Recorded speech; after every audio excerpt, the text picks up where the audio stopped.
Have you ever noticed that the inner voice can ruin a perfectly normal day without any outside event at all? Have you ever wondered why the voice sounds like it is protecting you while it quietly steals your peace? Welcome back to the channel. Today, we are going to talk about the voice inside the non-stop commentator, the judge, the planner, the warrior, the one that replays the past and rehearses the future. We will explore what it is, why it feels so personal, and how you can calm it without forcing it into silence. Two main ideas will carry everything. First, the inner voice is not the whole of you, it is a habit of mind and a pattern of attention. Second, real calm does not come from winning arguments inside your head. It comes from stepping out of identification and returning again and again and again to awareness, compassion, and wise action. And let me tell you this as a story, because most people do not need another theory. They need a way to breathe when the voice gets loud. There was a person who seemed fine from the outside. They had responsibilities. They were reliable. They could smile and function. But inside, the mind rarely rested. The voice was always speaking. Sometimes it sounded like advice. Sometimes it sounded like criticism. Sometimes it sounded like fear. Sometimes it sounded like a prosecutor listing everything that could go wrong. In the morning, the voice began immediately. You are late, you are behind, you did not sleep enough, you will not handle today, you need to check your phone, you need to see what happened, you need to respond, you need to catch up. During the day, the voice shifted tones. It compared, it measured, it judged. The person is doing better, you are not enough, you should have said something smarter. Why did you say that? They think you are weak, you need to prove yourself. At night, the voice became a time traveler. It replayed one moment and stretched it into an entire story. It rehearsed tomorrow, it searched for danger in the future, it dragged bold regrets into the present, as if regret could change what already happened. The person tried the obvious solutions. They tried to think positively, they tried to distract themselves, they tried to fix every external detail so the mind would finally relax. They tried to plan harder, they tried to control people so nothing unpredictable would occur. They tried to avoid anything that triggered them. But the voice adapted. It always found a new angle. Even when life improved, the voice found a new worry.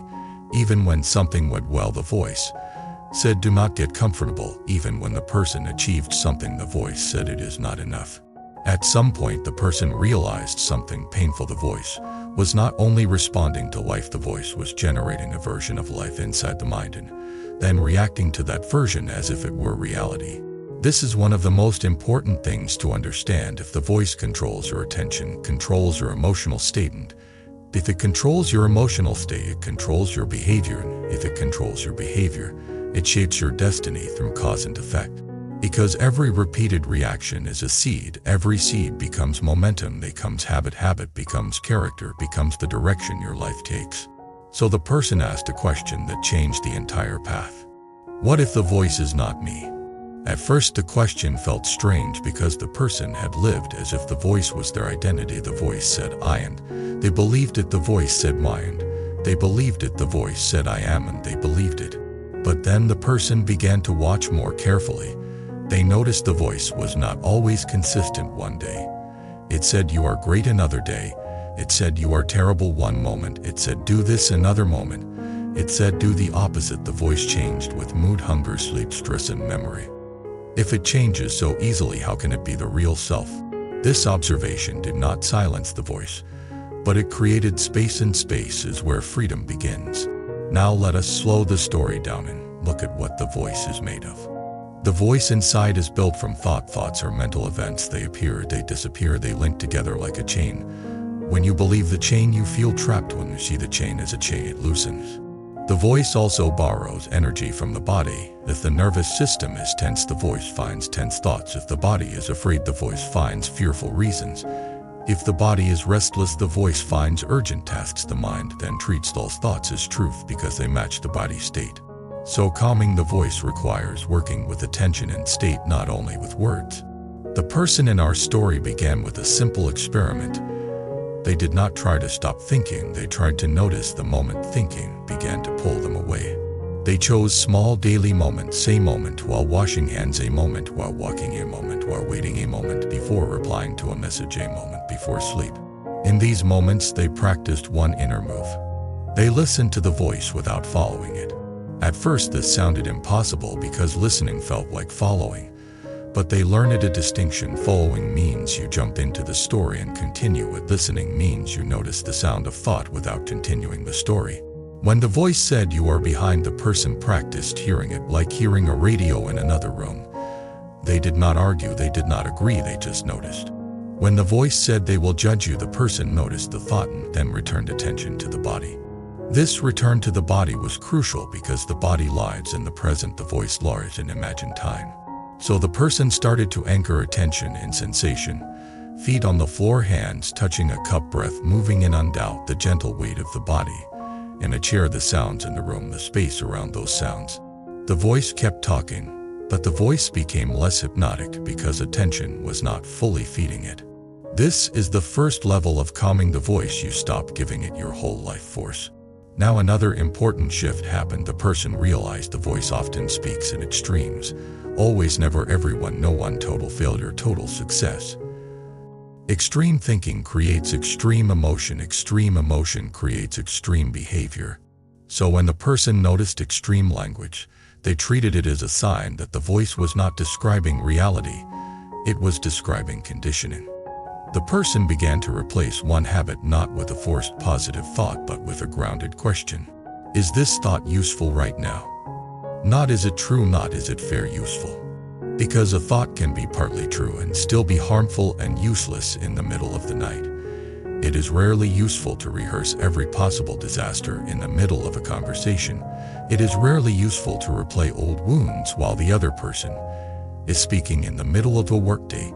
It is rarely useful to punish yourself for a mistake you already understood. So the person practiced usefulness as a filter.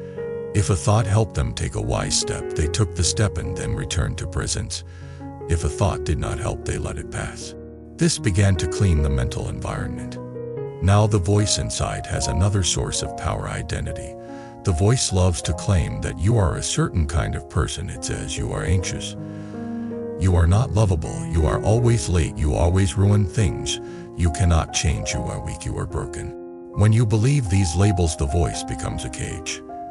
So the person practiced another subtle change. They stopped saying I am and started noticing there is. There is anxiety. There is pressure. There is self-criticism. There is fear. There is tightness in the chest. There is a worried thought. This is not denial, it is clarity. It prevents identity from hardening around a temporary state. The person discovered that when identity softens, the voice loses authority because the voice depends on the belief that it is describing you. Now let us speak about the emotional root of the voice, because often the voice is not only thought, it is emotion seeking a story. When fear is present, the voice speaks fear stories. When shame is present, the voice speaks shame stories. When anger is present, the voice speaks blame stories. When loneliness is present, the voice speaks rejection stories. So, if you want to calm the voice, you must meet the emotion underneath with awareness and compassion. The person practiced meeting emotion in the body. They learned to locate it without storytelling. Fear was felt as tightness, pressure, and buzzing. Shame was felt as heat, sinking, and contraction. Anger was felt as heat, tension, and a surge forward. Grief was felt as heaviness, softness, and ache. They practiced breathing with the sensation. They did not try to remove it, they allowed it to move. This was a turning point because the voice often exists to avoid feeling. Is direct, the voice is indirect. The voice tries to solve feeling with thinking. But when you feel directly, the voice has less work to do. Now the person began to practice compassion toward the voice.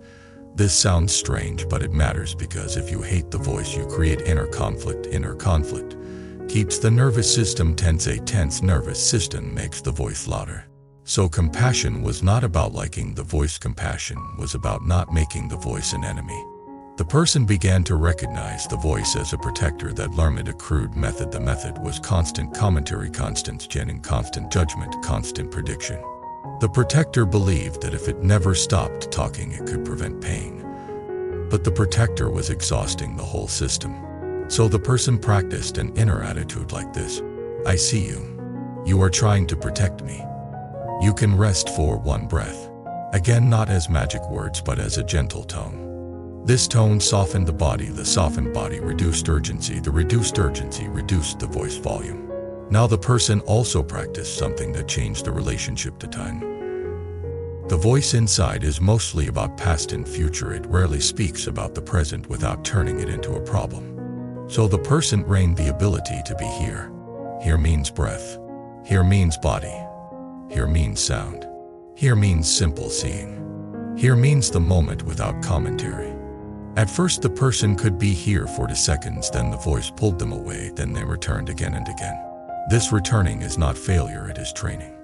Each return is a seed of freedom, a seed of awakening.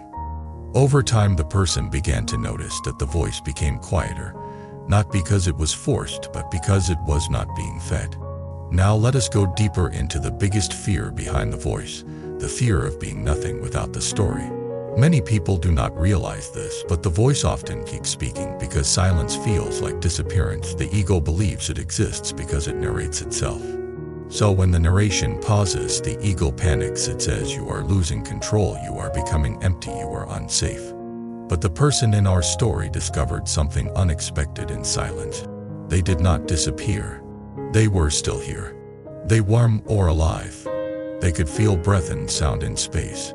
They could sense a calm that did not depend on any thought. They realized that awareness does not need narration. Awareness simply knows. This was the beginning of a deeper stability, the stability of resting as the knower rather than living as the narrator. The person practiced this directly. They would ask quietly, "What is aware of this thought right now?" They did not answer with words. They used the question to shift attention into the knowing itself. In that shift, they felt a spacious clarity. The thought continued sometimes, but it floated in a larger space. It no longer owned the whole field. This is the heart of awakening in daily life. You stop being trapped in content and you recognize the context. Now let us talk about practical everyday situations where the voice tends to take over and how the person learned to calm it without making life artificial. One situation was criticism. Even small criticism, the voice would immediately attack or collapse. It would say, "Defend yourself or you are worthless." It would say, "Prove yourself or you will be rejected." The person practiced pausing before responding. They felt the body. They noticed the surge. They allowed the sting without instantly obeying it. They listened for what was useful. They released what was not. They spoke from clarity instead of reactivity. This did not make them weak, it made them wise. Another situation was waiting. Waiting is a trigger because it creates space, and space exposes mind habits. The voice would fill waiting with worry. So the person practiced using waiting as practice time. They felt the feet, they listened to sound, they noticed the impatience wave. They allowed it to pass, they returned to presence. This turned waiting into training. Another situation was social comparison. The voice would scan others and measure worth. It would say, "You are behind, you are not enough." The person learned to recognize comparison as a mind reflex, not as truth. They returned attention to their own values, and next step they practiced gratitude. They practiced focusing on what they could control: effort, intention, character. This reduced envy and created calm. Another situation was bedtime. The voice would replay the day and predict tomorrow. The person practiced closing the day with a simple inner arrow. They reviewed one lesson with kindness. They released the rest. They felt the body in bed. They listened to sound. They returned to awareness. Sleep improved, not because life was perfect, but because inner war softened. Now the person faced a bigger test, a real-life stress or right, something uncertain, something that threatened their sense of control. The voice became louder. It tried to manage the future with endless planning. It tried to create certainty by rehearsing every scenario.